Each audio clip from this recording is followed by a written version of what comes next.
Bismillah, alhamdulillah, salatu wassalamu rasulullah sallallahu alayhi wa sallam. Assalamu alaikum wa rahmatullahi wa barakatuh. My name is Tahir Khalid.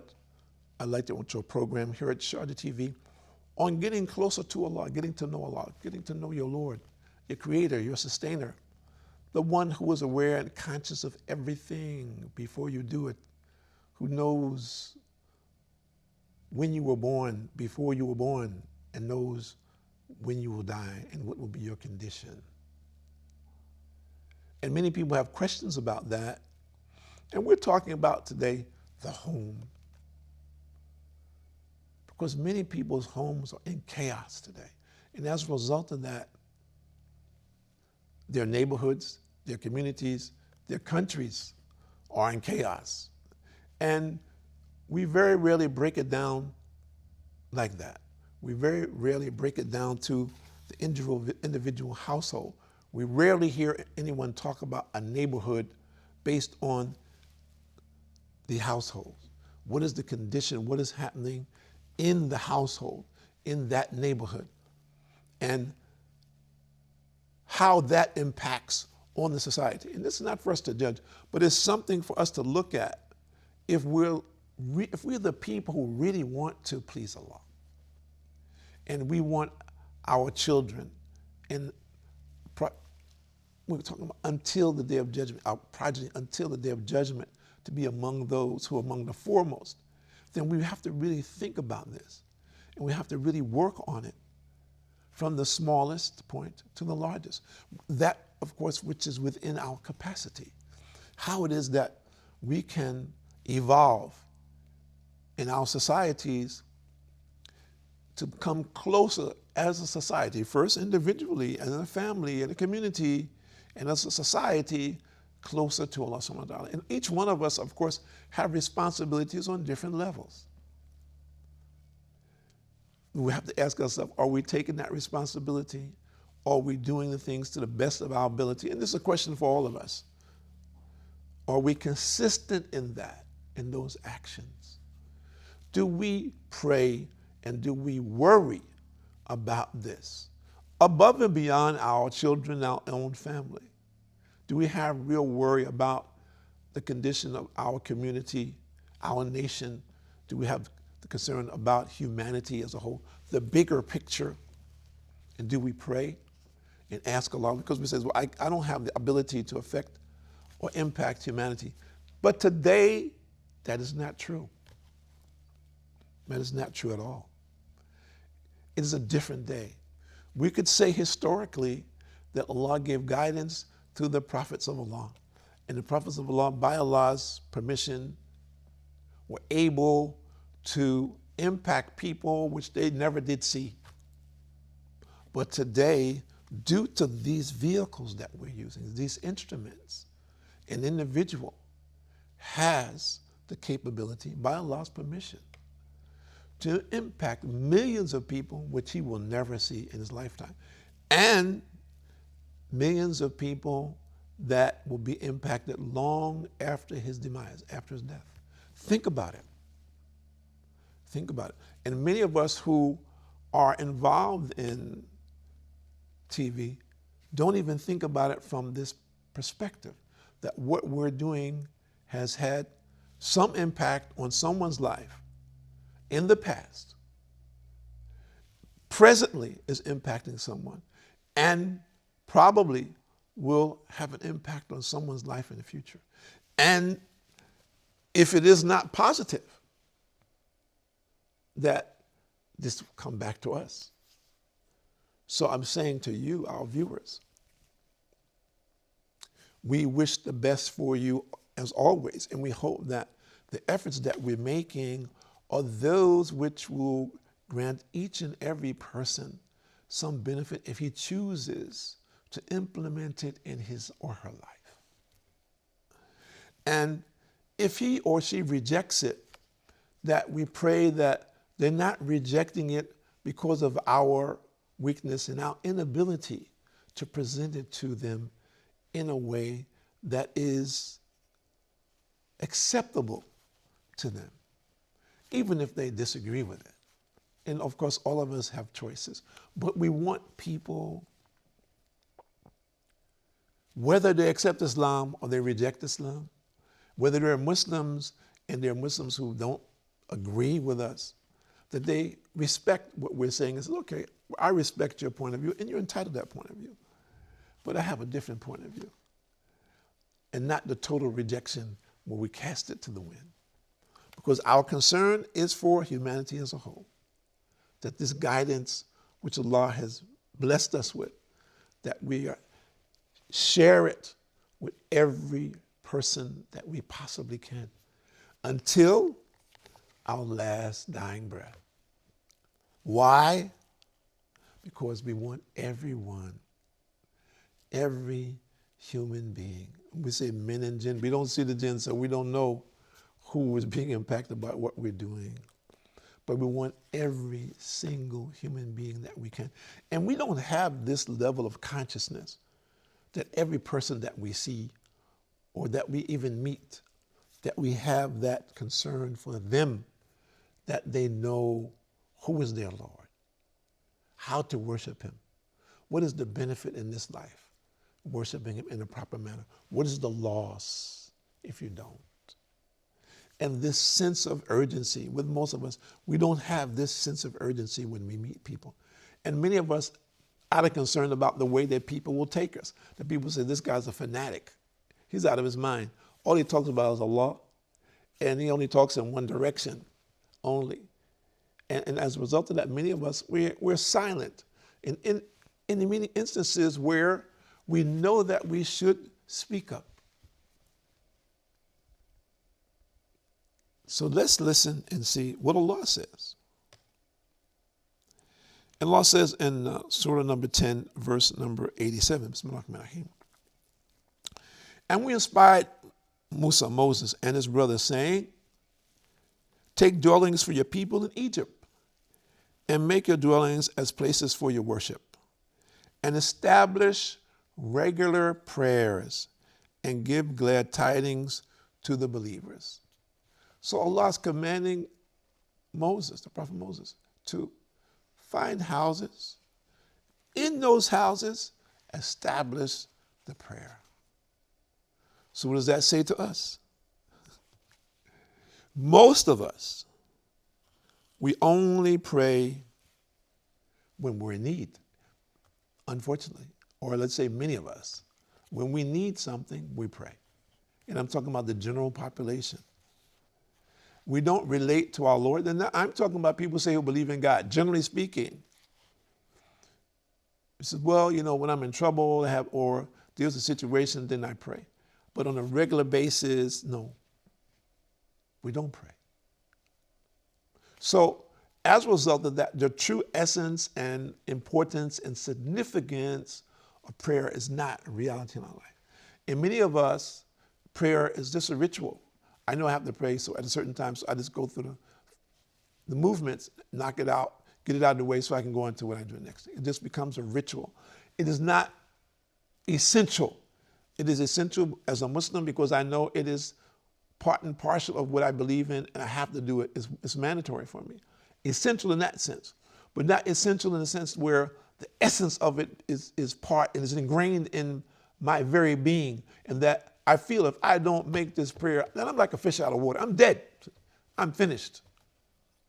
The distinction between the living and the dead. And this can only come from making this effort and extra effort upon it. And Allah says more or less in Surah Surah Al-Imran, verse number 37, Bismillahirrahmanirrahim. Every time Zachariah alayhi salam entered the mihrab to visit her, he found her supplied with sustenance. And this is a very interesting story. This is talking about Mary, the mother of Jesus Christ. That as a girl, her mother had committed her to support and to study under the guidance of Zachariah alayhi salam. And when he came, he found her in this little small place, prayer place, and he found her with fruits out of season. Now today, of course, it's not uncommon. We have planes bringing fruits from every place on earth. But at that time, It was not possible. So when you saw something, you know that it's not available for us. You ask her, where did this come from?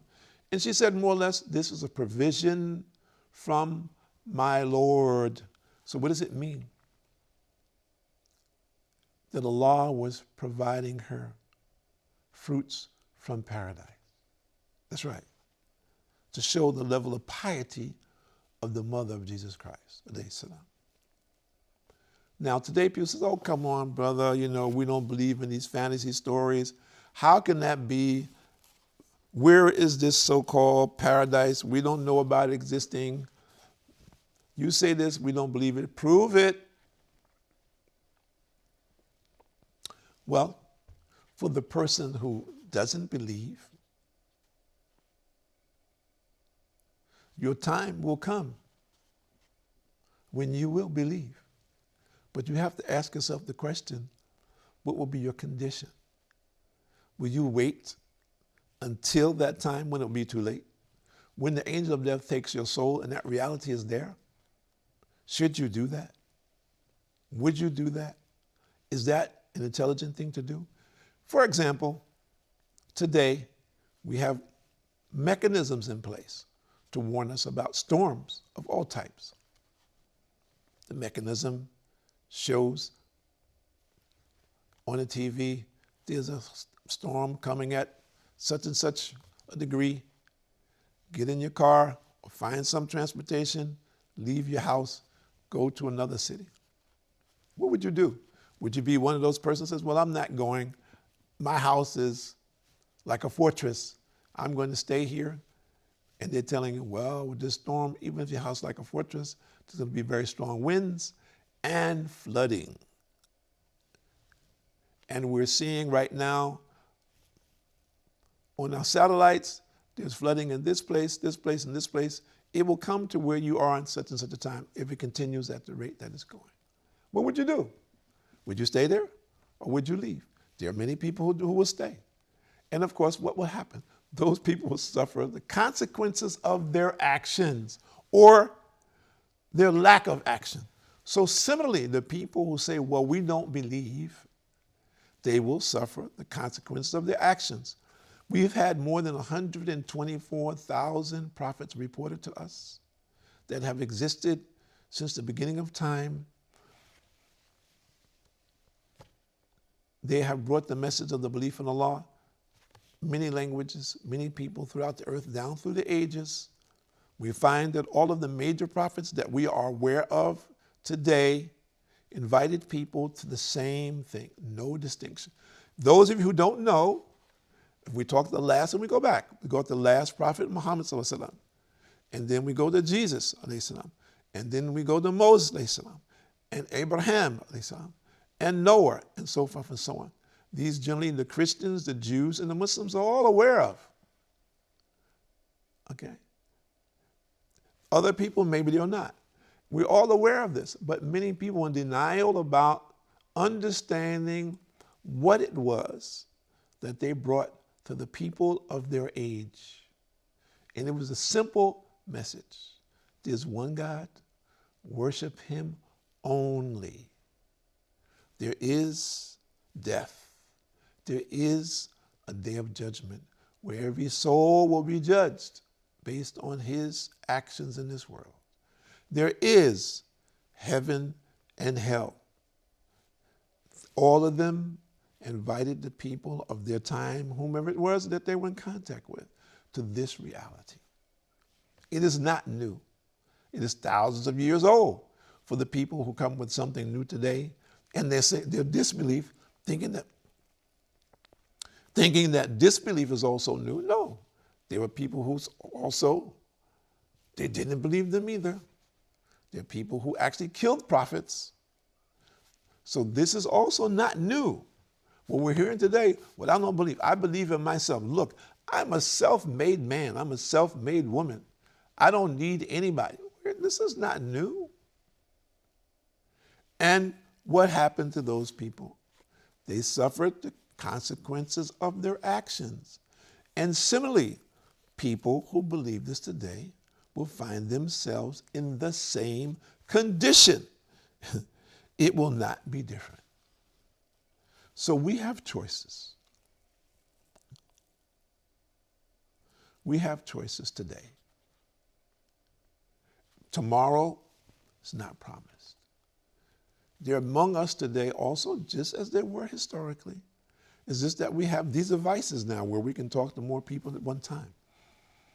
There are people among us today who clearly spending a lot of time and a lot of money to lead people astray, rapidly to the fire.